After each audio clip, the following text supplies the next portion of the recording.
میرے واجب الاحترام معزز حاضرین، رمضان المبارک کا یہ آخری جمعہ ہے جس کو جمعۃ الوداع بھی کہا جاتا ہے،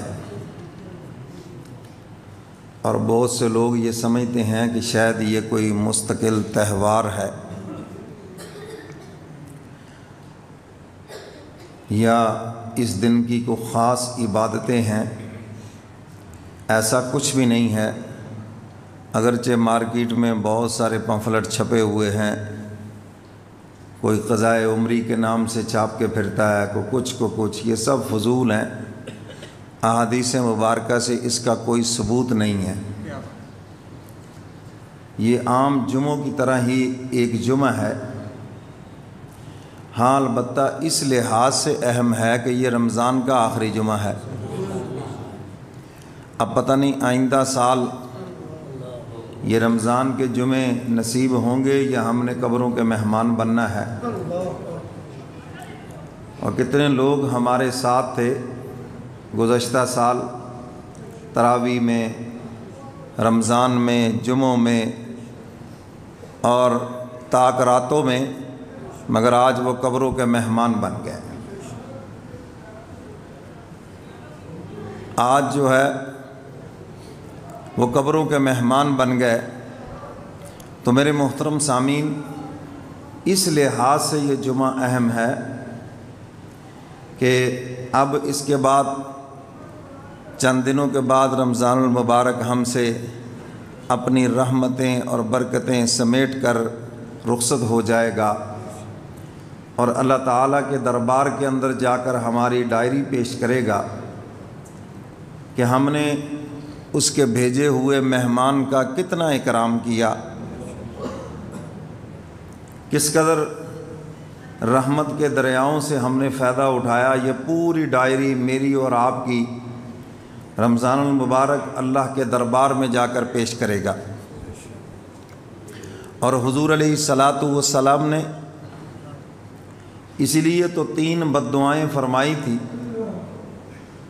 آپ خطبہ ارشاد فرمانے کے لیے ممبر پہ جلوہ افروز ہو رہے ہیں، جبریل امین آ گئے اور انہوں نے 3 بددعائیں کی، اور حضور علیہ الصلاۃ والسلام نے اس پر آمین فرمایا۔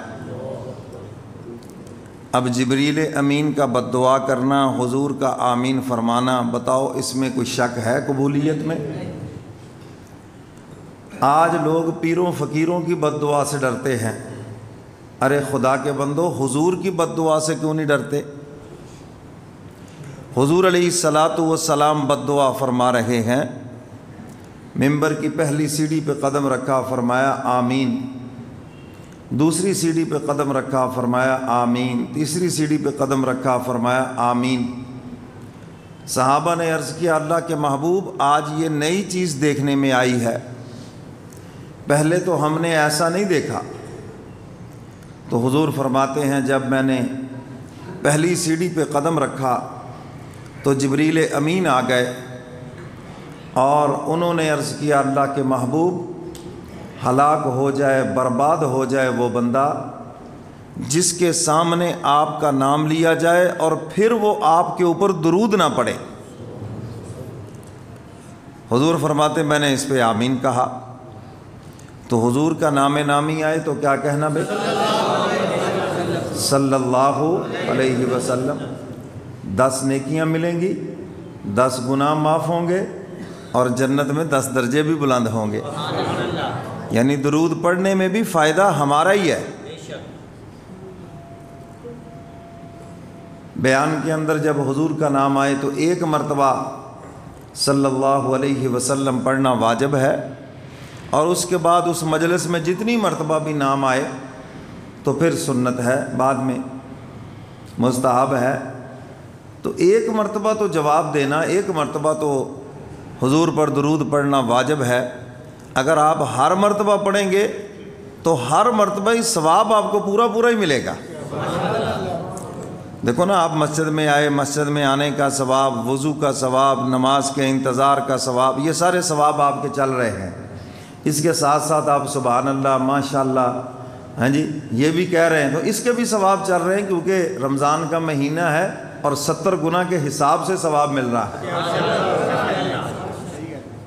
تو اسی طرح آپ نے جب درود پڑھا تو ایک درود تھوڑی ہے، وہ تو 70 مرتبہ آپ نے درود پڑھا ہے، 70 گنا کا ثواب ہے۔ تو حضور فرماتے ہیں ہلاک ہو جائے، برباد ہو جائے وہ بندہ کہ جس کے سامنے میرا نام لیا جائے اور پھر میرے اوپر درود نہ پڑے۔ کتنے احسانات ہیں حضور کے امت پر، ہمارا بال بال حضور کے احسان میں ڈوبا ہوا ہے۔ تو ہمیں چاہیے حضور علیہ الصلاۃ والسلام پر درود و سلام کا نذرانہ بھیجیں۔ حضرات صحابہ کرام نے عرض کیا اللہ کے محبوب، سلام کا طریقہ تو ہم نے سیکھ لیا نماز کے اندر، السلام علیک ایھا النبی، تو درود کا کیا طریقہ ہے؟ تو حضور علیہ الصلاۃ والسلام نے اس کے جواب میں درود ابراہیمی پڑھ کر سنایا، فرمایا جس میں میں بھی اور میری آل بھی اور میرے دادا ابراہیم بھی شامل ہیں۔ تو آپ علیہ الصلاۃ والسلام نے درود کا طریقہ بھی بتایا، سلام کا طریقہ بھی بتایا اور درود کا طریقہ بھی بتایا، اور یہ دونوں چیزیں بیٹھ کر پڑھنی ہے، اگرچہ نماز ہی ہو پھر بھی بیٹھ کے پڑھنی ہے۔ اب دیکھو نماز کے اندر سلام بھی بیٹھ کے ہے اور بعد میں درود بھی بیٹھ کے ہے، سمجھ گئے بات کہ نہیں؟ تو ادب کا تقاضا یہ ہے بیٹھ کے پڑھے۔ اللہ کی حمد و ثنا ہے دیکھو نماز میں کھڑے ہو کے کرنی ہے، لیکن جب درود و سلام کی باری آئی فرمایا بیٹھ جاؤ، بیٹھ کے پڑھو۔ تو میرے محترم سامعین، حضور علیہ الصلاۃ والسلام نے دوسری حدیث مبارکہ میں فرمایا بخیل انسان وہ ہے، بخیل کنجوس، جس کے سامنے میرا نام لیا جائے اور میرے اوپر درود ہی نہ پڑے۔ تو اس لیے حضور کا نام نامی آئے صلی اللہ علیہ وسلم۔ حضور نے دوسری سیڑھی پہ قدم رکھا، جبریل امین نے دوسری بد دعا کی، ہلاک ہو جائے، برباد ہو جائے وہ بندہ جو اپنے بوڑھے والدین کو پائے اور پھر ان کی خدمت کر کے اللہ کو راضی نہ کر سکے۔ حضور نے اس پہ آمین فرمایا۔ اب جو ماں باپ کے نافرمان ہیں، گستاخ ہیں، ان کے لیے جبریل امین کی بھی بد دعا ہے، حضور کی بھی بد دعا ہے۔ میرے پاس لوگ آتے ہیں جی کاروبار میں بڑا خسارہ ہے، میں یہی پوچھتا ہوں کہ ماں باپ تو ناراض نہیں کہیں؟ اور اگر ماں باپ ناراض ہیں ساری دنیا کے وظیفے پڑھ لو، الٹے لٹک جاؤ، تمہارے رزق میں برکت نہیں ہوگی، کیونکہ تمہیں حضور نے بد دعا دی ہے۔ حضور کی بد دعا ہے جس کی وجہ سے یہ نحوست ہے۔ جبریل امین کی بد دعا ہے، جمعہ کا دن ہو، رمضان کا مہینہ ہو اور جبریل امین بد دعا کر رہے ہوں، حضور آمین فرما رہے ہوں، تو اس میں تو قبولیت میں شک کی کوئی نہیں ہے۔ تو اگر ماں باپ ناراض ہیں ان کو راضی کر لو، اور اگر ماں باپ دنیا سے چلے گئے پڑھ کر ان کی روح کو اصالہ ثواب کرو، استغفار کر کے ماں باپ کی طرف سے معافی مانگو۔ اور ماں باپ کی طرف سے معافی مانگنا اتنا اہم اور ضروری ہے، نماز کے اندر بھی اس کی تلقین ہے، ربنا اغفر لی، یا اللہ معاف کر دے مجھے، میرے والدین کو معاف کر دے۔ تو ماں باپ کے لیے اللہ سے معافی مانگو۔ ایک صحابی نے پوچھا تھا نا کہ زندگی میں تو پتہ نہ چلا، وہ خدمت نہ کر سکے، ماں باپ چلے گئے، تو اب ہم فرما برداروں میں کیسے ہوں گے؟ تو فرمایا اپنے ماں باپ کے لیے دعائے مغفرت کرو، اپنے ماں باپ کے لیے اللہ نے دیا ہے کوئی صدقہ خیرات کر کے اصالہ ثواب کرو، کو پڑھ کر ان کی روح کو اصالہ ثواب کرو، تو فرمایا قبر میں ان کی روح راضی ہوگی، عرش پہ اللہ راضی ہو جائے گا۔ تو اللہ تعالیٰ ایسوں کو اپنے ماں باپ کے فرما برداروں میں لکھ دیں گے۔ اور پچھلے دنوں میں نے صبح کے درس میں بھی حدیث سنائی تھی کہ جو ماں باپ کا فرما بردار ہے، خدمت گزار ہے، اس کا خاتمہ بھی بالخیر ہوگا، روح آسانی سے نکلے گی، اور اللہ تعالیٰ اس بندے کو جنت میں بھی داخل فرمائیں گے۔ یہ ماں باپ کے ساتھ احسان کا معاملہ رکھو۔ قرآن پاک میں پوری انسانیت سے اللہ تعالیٰ نے انصاف کا حکم دیا ہے، لیکن جب ماں باپ کی باری آئی تو فرمایا انصاف سے بھی آگے جو درجہ ہے نا احسان کا، اس درجے پہ عمل کرنا ہے۔ وبالوالدین احسانا، ماں باپ کے ساتھ جب بھی کرنا ہے احسان کا معاملہ کرنا ہے، ان کے اوپر خرچ کرنے میں، ان کی بات برداشت کرنے میں، احسان کا معاملہ، کچھ بھی کہیں باپ جو ہے حق حاصل ہے اس کو۔ اور ان کے اوپر خرچ کرنے میں بھی، ان کے پاس بیٹھنے میں، ہر معاملے میں احسان نظر آئے، انصاف سے اگلی ڈگری نظر آئے، پھر کمال ہے۔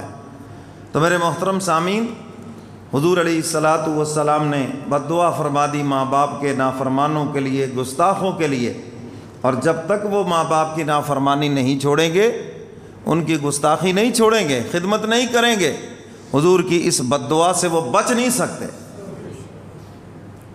تو حضور علیہ الصلاۃ والسلام نے تیسری سیڑھی پہ قدم رکھا، فرمایا آمین۔ جبریل امین نے تیسری بد دعا کی، ہلاک ہو جائے، برباد ہو جائے وہ بندہ جو رمضان کا مہینہ پائے اور پھر اللہ تعالیٰ سے اپنی بخشش نہ کروا سکے۔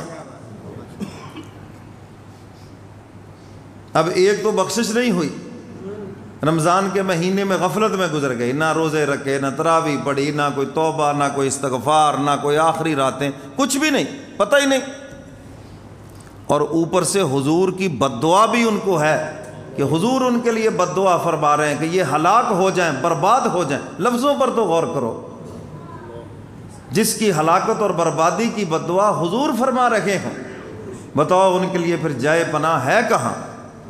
تو حضور بد دعا فرما رہے ہیں، ہلاک ہو جائے، برباد ہو جائے۔ رحمت کا وہ سیزن، بخشش کا وہ سیزن جس میں ہر ایک گناہ گار بخشا جا رہا ہے، اور یہ ایسا نالائق ہے اس رحمت کے سیزن سے بھی فائدہ نہ اٹھایا اور بخشش کا سامان نہ کیا۔ 11 مہینے گناہوں میں لگے رہے، اللہ تعالیٰ نے ایک مہینہ تمہیں بخشش کا دیا، ایک مہینہ تمہیں مغفرت کا دیا۔ تمہیں چاہیے تھا کہ اس سے بھرپور فائدہ اٹھاتے، اور جس نے فائدہ نہ اٹھایا حضور نے اس کے لیے بد دعا فرمائی ہے۔ میرے محترم سامعین، میرے اور آپ کے اس دنیا میں آنے کا مقصد ہی مولا کو راضی کرنا ہے۔ ہم یہاں کوئی روٹی کھانے کے لیے، روٹی کمانے کے لیے یا بچے پالنے کے لیے تھوڑی آئے ہیں۔ یہ کام تو جانور بھی کر رہے ہیں، بچے بھی پال رہے ہیں، گھر بھی بنا رہے ہیں۔ انسان تو اشرف المخلوقات ہے، پھر تیرا کمال کیا ہوا؟ اچھا آپ مجھے بتائیں کہ جانور بچے نہیں پالتے؟ چڑیا بھی پالتی ہے، درندے بھی پالتے ہیں، پرندے بھی پالتے ہیں، خود بھی کھاتے ہیں۔ صرف ایک انسان ہے جس کو کہا کہ تو نے اپنے کھانے کمانے کا اہتمام کرنا ہے، باقی اللہ کی جتنی مخلوقات ہیں سب کے لیے اہتمام اللہ کی طرف سے براہ راست ہے۔ ہاتھی جو ہے نا ایک دن میں 25 من چارہ کھاتا ہے جی، اور دیکھ لو جنگلوں میں ان کے ریوڑ پھر رہے ہیں جی، تو اللہ تعالیٰ ان کی ڈیمانڈ پوری کر رہے ہیں۔ اسی جنگل کے اندر شیروں کے دیکھو کتنے ریوڑ پھر رہے ہیں، اور وہ گوشت کھاتا ہے تو اللہ تعالیٰ دیکھو اس کو گوشت وہیں دے رہے ہیں اسی جنگل میں۔ انسان دیکھے تو کہے یہ تو بھوکے مر جائیں، مگر خدا کا ایسا نظام ہے وہاں جا کر عقل بھی بے بس ہو جاتی ہے۔ تو میرے محترم سامعین، انسان کا کام صرف یہ کھانا کمانا اور یہ بچے پالنا اور جناب مکان بنانا یہ چیزیں تھوڑی ہیں، یہ تو ضروریات زندگی میں اس کو آپ داخل کر سکتے ہیں۔ انسان کا جو مقصد ہے اس دنیا میں آنے کا وہ ہے اپنے مولا کو راضی کرنا، وہ ہے اللہ کو راضی کرنا، اور وہ سب سے بڑا خوش نصیب انسان ہے جو دنیا چھوڑنے سے پہلے مولا کو راضی کر جائے۔ میرے محترم سامعین، بندے کو راضی کرنا بڑا مشکل ہے اور مولا کو راضی کرنا بڑا آسان ہے۔ بندہ تو 100 شرطیں لگائے گا، 100 باتیں کرے گا، اور مولا کتنا مہربان ہے، ایک مرتبہ معافی مانگو 70 سال کے سارے گناہ معاف ہو گئے۔ اللہ تعالیٰ کی یہ ادا ہے، ناراض بڑی دیر سے ہوتے ہیں، بڑی مہلت دیتے ہیں بندے کو، بڑی مہلت، بڑا ٹائم، بعضوں کو تو عمر بھر کا ٹائم دے دیا، 50 سال 60 سال بڑی مہلت دی، پکڑا نہیں ہے، حالانکہ وہ پکڑ سکتا ہے۔ ان نبت ربک لشدید، تیرے رب کی پکڑ بڑی سخت ہے، لیکن وہ ڈھیل دیتا ہے، بڑی لمبی ڈھیل، لیکن جب پھر وہ پکڑتا ہے نا، پھر پکڑ کر آنے والوں کے لیے عبرت کا نشان بنا کے رکھ دیتا ہے۔ فرعون کو پکڑا، دیکھو پھر ڈھیل دی تو 4000 سال تک دے دی، اتنی لمبی عمر دے دی، اور جب پکڑا تو پھر پکڑ کر اس کو نشان عبرت بنا کے رکھ دیا۔ ڈھیل دیتے ہیں بندے کو، توبہ کر لے، معافی مانگ لے، اور پھر اس کے لیے معافی کے مواقع بھی اس کو فراہم کرتے ہیں۔ رمضان کا مہینہ یہ معافی کا موقع ہی تو فراہم کیا ہے. کبھی دینی مجالس میں چلے گئے, وہاں پر کو دعا کر رہا ہے یا اللہ معاف کر دے, یہ موقع ہی تو دیا ہے, چل تو بھی کہہ دے, آمین ہی کہہ دے, ہم پھر ہی معاف کر دیں گے. چلو دل سے نہیں صحیح, منہ سے ہی صحیح ہے, رونا نہیں آتا, چلو رونے جیسی شکل ہی صحیح ہیں جی. تو فرمایا کہ اگر یہ بھی بہانہ کرے گا, چونکہ محبوب سے معراج والی رات وعدہ ہے نا, آپ کا امتی جیسے بھی معافی مانگے گا, محبوب آپ سے وعدہ ہے ہم اس کو معاف کر دیں گے. تو اس کو موقع دیتے ہیں بڑے, بیماری لگ گئی ہیں جی, موقع دیا, اللہ سے توبہ کر لو, استغفار کر لو, عزیز کا دوست کا جنازہ اٹھا, موقع دیا ہے, ٹھوکر لگی ہے, دل کو چوٹ لگی ہے, تاکہ یہ بھی معافی مانگ لے. اور حضور علیہ الصلاۃ والسلام نے ارشاد فرمایا تھا نا, بدبخت ہے انسان جو عبرت کی جگہ سے عبرت نہ پکڑے, عبرت کی جگہ سے عبرت نہ پکڑے, وہ سب سے بڑا بدبخت ہے. تو اس لیے اللہ تعالیٰ موقع دیتے ہیں, معافی مانگ لے, معافی مانگ لے, اور جب بھی مانگ لیتا ہے, جیسے بھی مانگ لیتا ہے, قبول فرما لیتے ہیں. تو ایک اگر غریب انسان ہے, دنیا کا اس کے پاس کچھ نہیں, لیکن وہ مولا کو راضی کر کے چلا گیا, اس سے بڑا خوش نصیب کوئی نہیں. اور اگر ساری دنیا کا بادشاہ ہے, ساری دنیا کے خزانے اس کے پاس ہے, مگر وہ مولا کو ناراض کر کے گیا, اس سے بڑا بد نصیب کوئی نہیں دھرتی کے اوپر.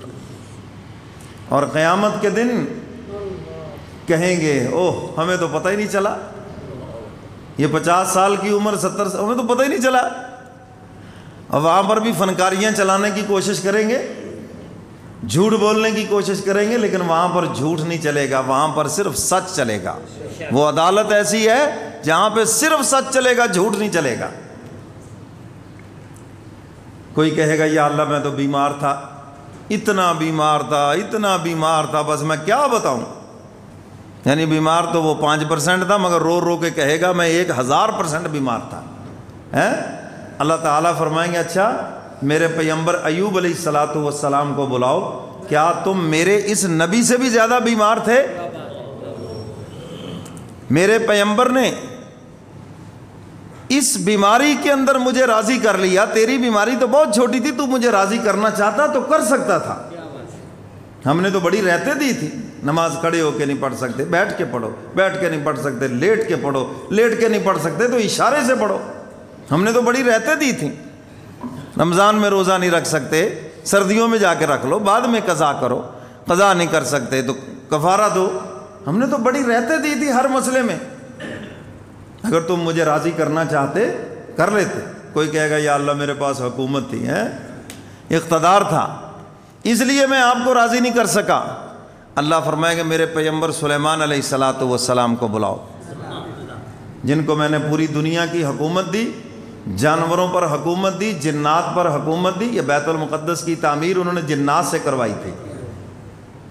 اب بھی اللہ کو جنات کی جماعت ہی بھیج دے, انسانوں سے تو مسئلہ حل نہیں ہو رہا ہے. کہو آمین. اور انشاءاللہ العزیز ہوگا. یہ ہماری نالائکیاں ہیں جس کی وجہ سے کافروں کو مہلت ملی ہوئی ہے. یہ بات یاد رکھیں, جس دن ہم صحیح معنوں میں مسلمان بنے, کیونکہ مسلمان کو اللہ نے حاکم بنا کر بھیجا ہے, محکوم بنا کر نہیں بھیجا, مالک بنا کر بھیجا, اس دھرتی کا غلام بنا کر مسلمان کو نہیں بھیجا. یہ غلامی ہمارے مقدر میں کیوں آئی؟ اس لیے کہ ہم نے کام غلاموں والے کیے ہیں. کسی نے میرے مرشد سے پوچھا تھا کہ ان کے حصے میں نوابی کیوں آئی, کافروں کے حصے میں حکومت اور نوابی کیوں آئی, اور مسلمانوں کے حصے میں غلامی کیوں آئی؟ فرمایا ہم نے کام کیے ہیں غلاموں والے, اس لیے غلامی ہمارے مقدر میں آئی, اور انہوں نے کام کیے ہیں نوابوں والے, اور نوابی ان کے مقدر میں آئی. یہ چوری چکاری, ہیرا پھیری, 2 نمبری, ملاوٹ, غلط بیانی, بددیانتی, یہ نوکر چاکر کیا کرتے ہیں نا. نوکروں کا کام ہے مالک سے جناب چوری کرنا اور اس سے بددیانتی کرنا, تو پھر وہ ہمیشہ نوکر ہی رہتے ہیں. تو یہ نوکروں والے کام جب ہم نے کیے تو پھر نوکری ہمارے مقدر میں آ گئی, اور انہوں نے نوابوں والے کام کیے ہیں تو نوابی ان کے مقدر میں آ گئی. ان کی چیزیں آپ دیکھ لیں جو بھی ہے جی, وہاں پر بڑے آپ اطمینان سے لیں نا جی, نہیں 1 نمبر ہے. اور ہمارا چاہے الحاج, ملحوج, پتہ نہیں کتنے اس کو القاب دے لیں, اس کی بنی ہوئی چیز کو 20 مرتبہ دیکھیں گے. دیکھیں گے یا نہیں دیکھیں گے؟ تو میرے محترم سامعین یہی وجہ ہے. اللہ اکبر. تو غلامی اس لیے ہمارے مقدر میں آ گئے کہ ہم نے کام غلاموں والے کیے ہیں. تو یہاں ہمارا آنے کا مقصد کیا ہے؟ مولا کو راضی کرنا. کس کو راضی کرنا؟ اور اگر مولا کو راضی کر لیا، چاہے وہ غریب آدمی دنیا کا کچھ بھی نہیں کامیاب ہے. تو میں یہ عرض کر رہا تھا کہ لوگ عذر کریں گے. سلیمان علیہ السلام کو جو حکومت ملی، اصل میں یہ جنت کی بادشاہت کا اللہ نے دنیا میں ایک نمونہ دیا ہے کہ دیکھ لو ہم تمہیں جنت میں ایسی بادشاہت دیں گے. کہو انشاءاللہ. کوئی شک شبے کی بات نہیں. اللہ نے جنت بنائی انسانوں کے لیے ہے، اور یہ انسان جنت کی مخلوق ہے اور اس نے واپس جنت میں جانا ہے. آدم علیہ السلام کہاں رہتے تھے؟ جنت میں. تو پھر واپس جنت میں جانا ہے انشاءاللہ. یہ جنت کی مخلوق ہے. لیکن فرمایا کہ تھوڑی سی محنت کر کے آؤ، تھوڑی سی محنت. ہاں بالکل ہاتھ پہ ہاتھ رکھ کر نہیں. بار غافل یہ تیری ہستی نہیں، بار غافل یہ تیری ہستی نہیں. سوچ کہ جنت اس قدر بھی سستی نہیں یہ جتنی سستی ہم بنا کے بیٹھ گئے. حضرات صحابہ کرام نے اس کے لیے بہت بڑی قربانی دی، تب جا کر عرش بری سے جنت کے سرٹیفکیٹ ملے اور ان کی جنت کا اعلان دنیا کے اندر کر دیا گیا. تو عذر کریں گے قیامت کے دن، یا اللہ یہ ہو گیا وہ ہو گیا، ہمیں پتہ ہی نہیں چلا. ہمیں ایک مرتبہ بھیجو، بس ایک مرتبہ موقع ایک دے دو، پھر دیکھو کیسے